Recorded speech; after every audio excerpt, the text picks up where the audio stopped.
Hello everyone, welcome to the online lecture series on engineering physics. In today's session, we are going to discuss the application of interference as anti-reflection coating. Anti-reflection coating means these are the kind of coatings of the uniform thickness thin films on the surfaces of an optical component which should prevent the reflection. Anti means it should be against the reflection. So therefore, the purpose of this kind of coatings,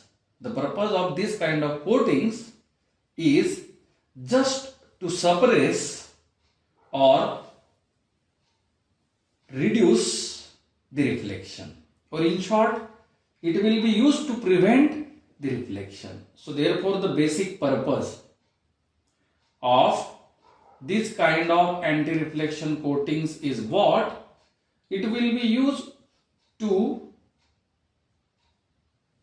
reduce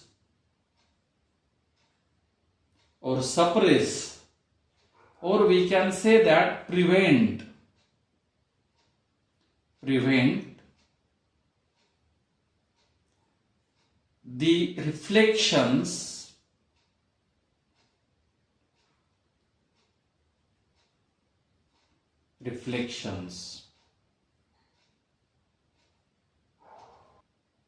in case of the optical instrument like the telescope and the cameras. It is expected that whatever light is falling on the objective lenses of such optical instruments, all the incident light should get effectively gathered or collected by the objective lens of these instruments. No portion of the incident light should get lost due to the reflections. Means there is a need of prevention of the reflections of light.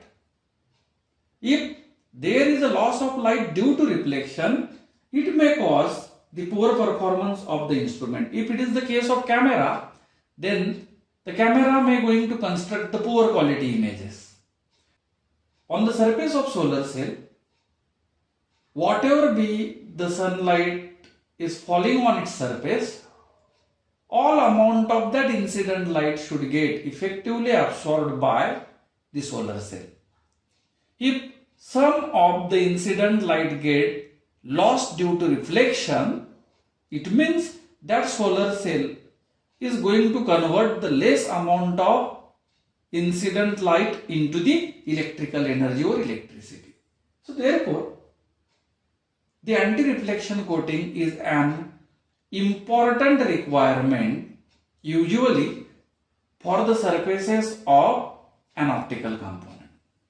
So therefore, the basic purpose of this kind of coating is just to reduce or to prevent the reflections of light. Now the important part is how this interference phenomena is going to help us to decide the criteria for this anti-reflection coating. Now the next is what should be the criteria for the selection of the material, specifically the coating material and its thickness. So these two important parts of the design of anti-reflection coatings are what? The first important criteria is we have to select such a suitable material as a coating material for which its refractive index, the refractive index of coating material, that is mu c, is going to be less than that of the refractive index of the sample upon which we are going to provide the thin coating of this particular material. So this is the first important criteria, that we have to select only those materials which are having the smaller value of refractive indices than that of these optical components. Right? Here, this mu c, the refractive index value of the coating material must be smaller than that of this mu s, which is the refractive index value of this optical component.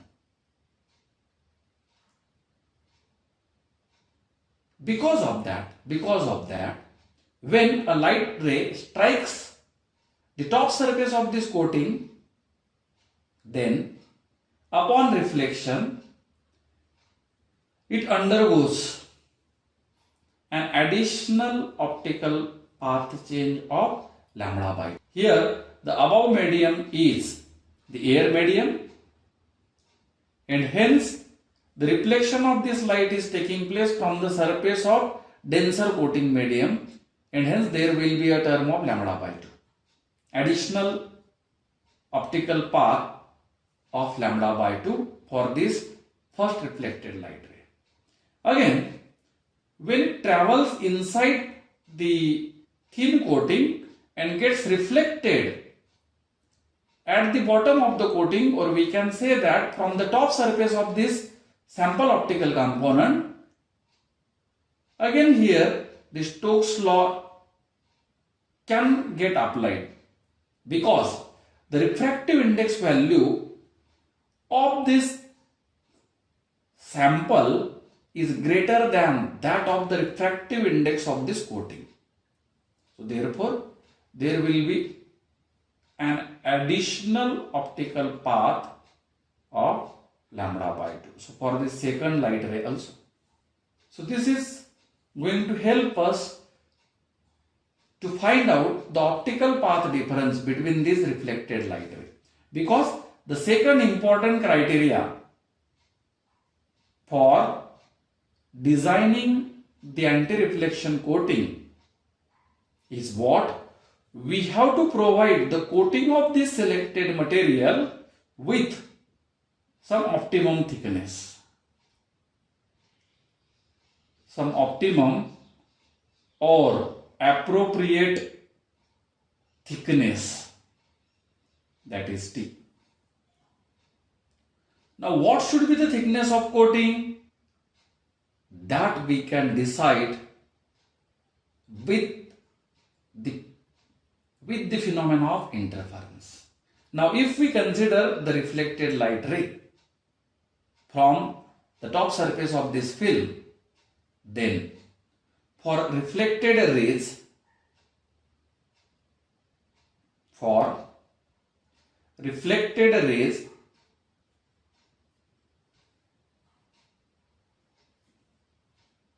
the value of optical path difference for this reflected light rays are going to be what?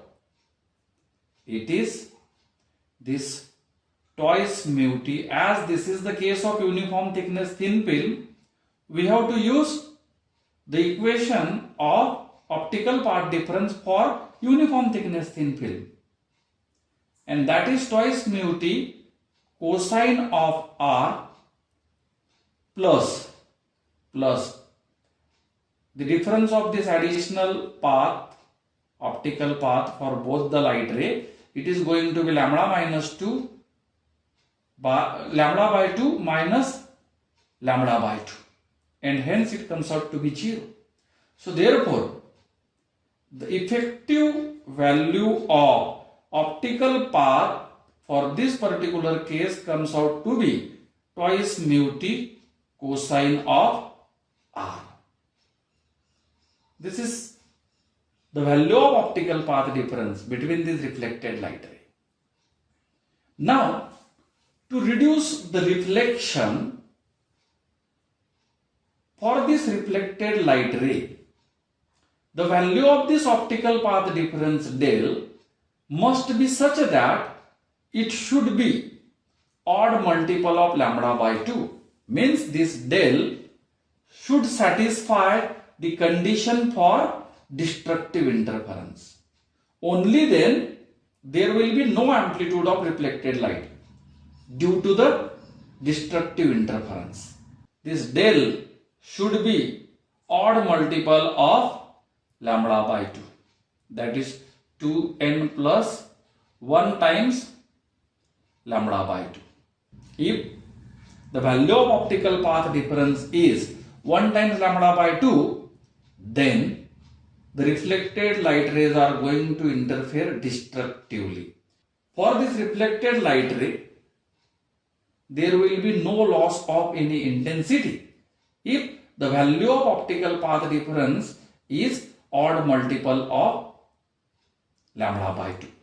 Suppose this is our equation 1 and this is our equation 2. If we compare these two del equations, it means this twice mu t cosine of r, if that is going to be equal to lambda by 2, then the thickness of the coating, this t, here this mu is the refractive index of this coating of the thin film.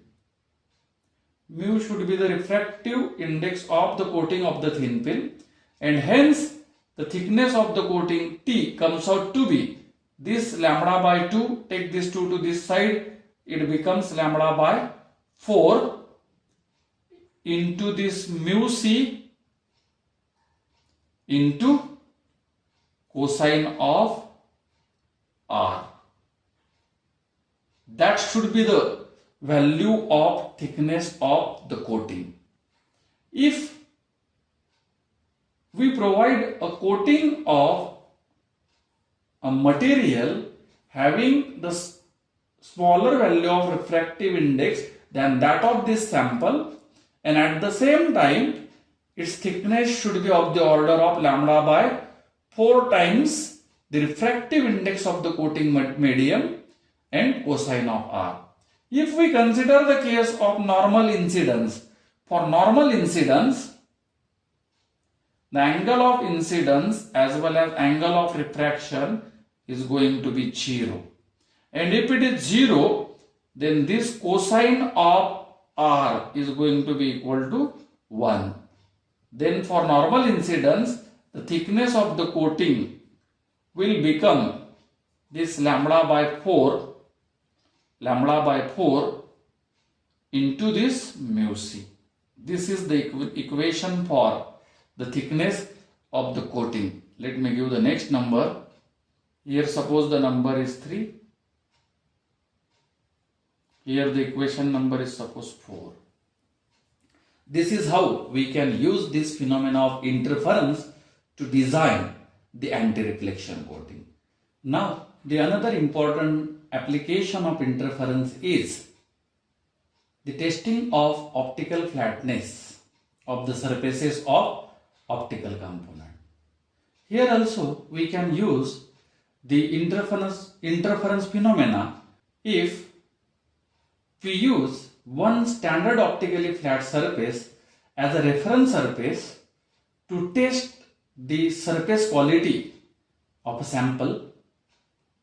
Here, in this wedge-shaped thin film geometry, here this inclined top surface xy is a standard optically flat surface, and the sample surface under testing is kept at this x dash y dash position.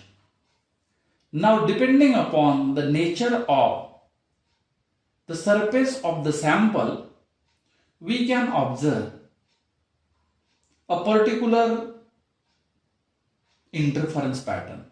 Along with this standard optically flat surface, which is the reference surface, if our sample under testing is also having a perfectly optically flat surface, then the interference pattern is going to be observed of the kind of fringes which are vertical, parallel, equidistant, distant and equal width fringes are going to be observed if the sample under testing is also the optically flat, just like this standard optically flat reference surface. If the sample under testing is having a concave geometry, it means it is the kind of curve here. If this is the geometry, concave geometry of the sample surface, then this kind of curved fringes, equal width, equidistant curved fringes are going to be observed. It is bending. The fringes are bended towards the point of contact between these two surfaces. Right? If the sample surface under testing is having a standard concave geometry, then the nature of fringes can be observed like this. A curved fringes or bended fringes, and the bending is toward the point of contact between these two surfaces. Now, if our sample surface is a kind of convex surface, if it is a convex surface, then again the nature of interference fringes that is going to observe in its interference pattern is a curved fringes, but now the bending is away from the point of contact between these two surfaces. If there are variations on its surface, some kind of irregular variations are going to be there on the surface of the sample.